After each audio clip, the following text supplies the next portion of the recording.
Hi guys, welcome back to our channel. I'm James. And I'm Kelly, and we are experiencing something for the first time today, which is going to the Bund during a Chinese national holiday. We have been to the Bund before, so how does going on a Chinese national holiday make it special?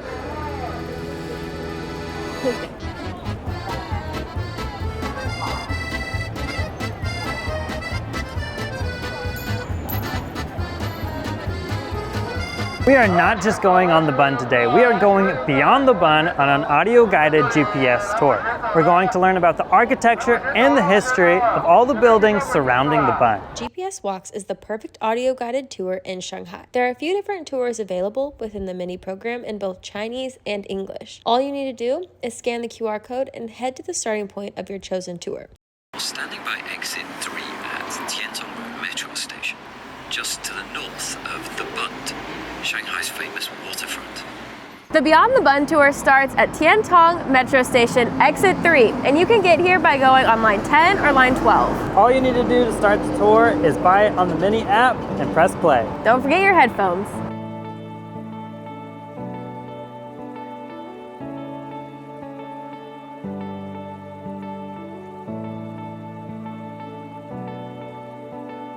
How the audio guide works is you just press play, put your headphones in, and listen to the guide. It's going to tell you when to turn, when to stop, and all you need to do is keep your WeChat mini program open. We've just reached our first stop, which is the old Chinese Chamber of Commerce, which was built when the international settlement of Shanghai started.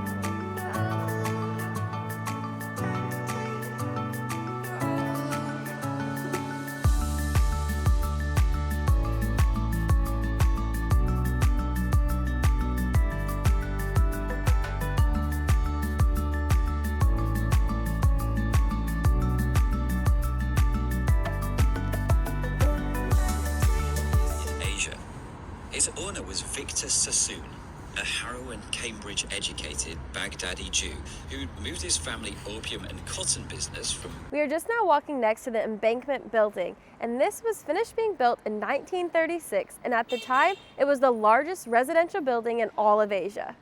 One cool fact about this building is during the late 1930s, it was used as a refuge for Jewish people escaping Nazi persecution in Europe.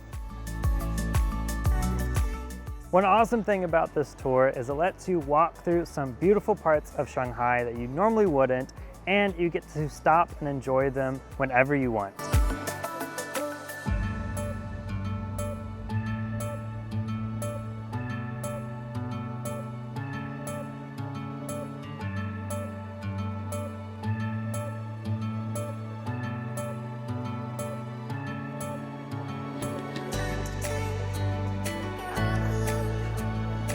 What's great about the audio guide is you can start whenever you want, and we know that it's a holiday now, so people are going to be out right at like 10 o'clock and all afternoon. So we decided to start early in the morning at about 8 o'clock, try and beat all of the crowds.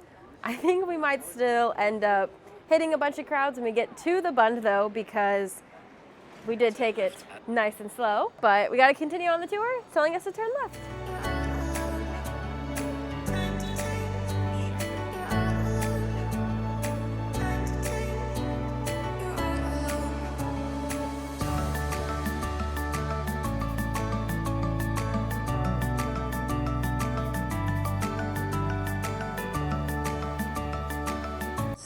The train taking him to a Siberian prison, and he found his way to Shanghai. The Christian Literature Society was built in a Gothic Art Deco style and was the first place to introduce Western publications in China. I really like these old street lamps that they have all along this road.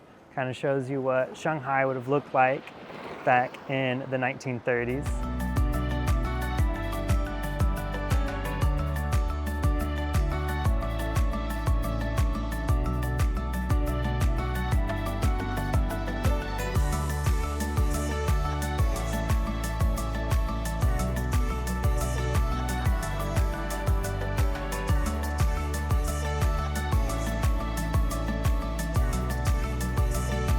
Walking along Suzhou Creek to get to the Bund, and it is so pretty. All of the flowers are blooming, the trees are nice and green with leaves on them, and it's just a perfect day to be outside. As we're getting later and later in the morning, more and more people are starting to come out, and this walkway is actually starting to get packed full of people.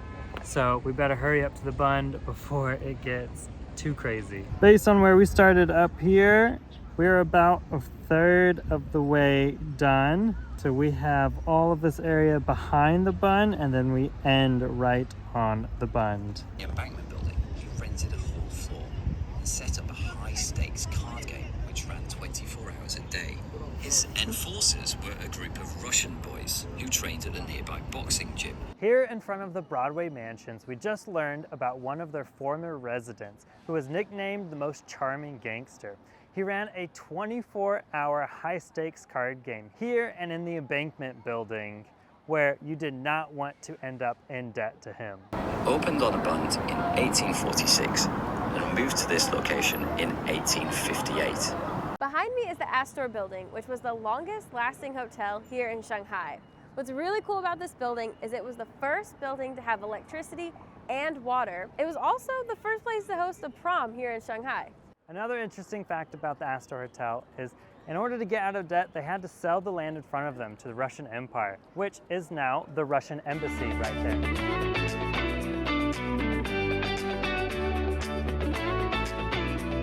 Then stop at the traffic lights. We're going to cross South Suzhou. This building here started the former international settlement of Shanghai, and it's actually the third time it's been built. The first time the building collapsed, the second one caught on fire, and finally this one has been left standing.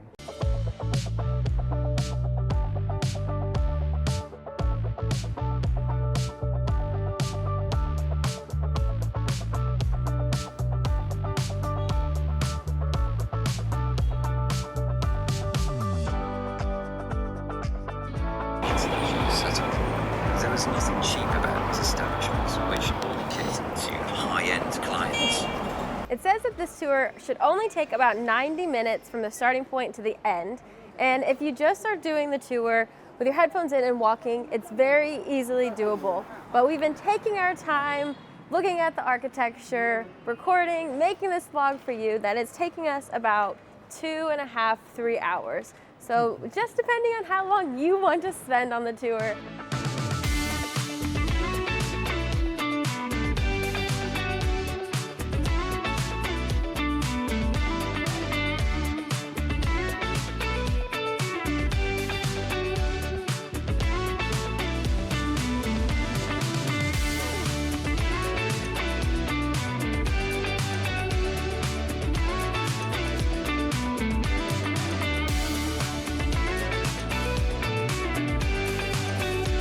We're just now crossing West Nanjing Road, which is the most popular shopping street here in Shanghai and in most of Asia. As we were crossing, we listened to a story about a Mr. Hardoon who at the height of his career owned 46% of Nanjing Road, which is the equivalent of $16 billion today.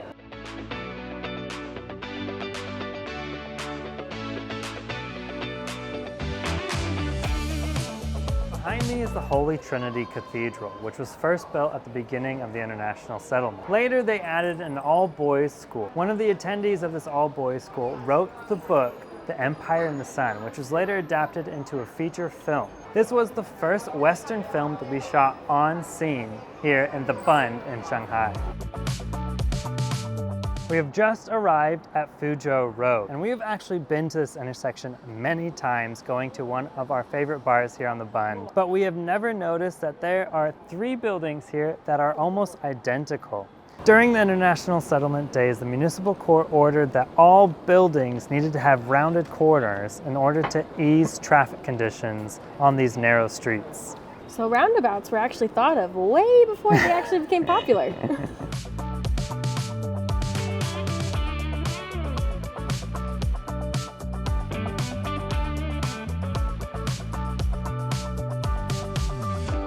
We are coming to the end of the tour, and it is called the Beyond the Bund for a reason. You are not really staying too long on the Bund. You are going to look around the outside of the Bund and see a different side of Shanghai than you would if you were just coming as a tourist and going to the main tourist parts.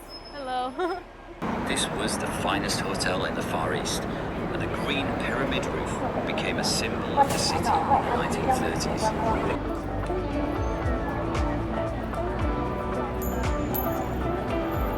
We are now walking alongside the Bund. We're actually not on the scenic point. We are just walking on the sidewalk. It is insanely packed. We've not seen Shanghai like this in the whole time we've lived here, which is pretty crazy. And it's good to know that tourism is booming again.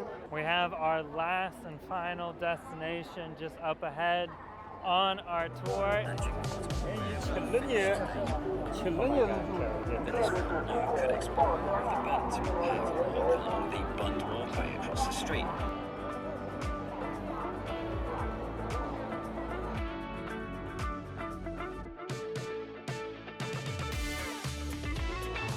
The tour finishes at the Bund, so it gives you plenty of time to go walk around and explore it yourself.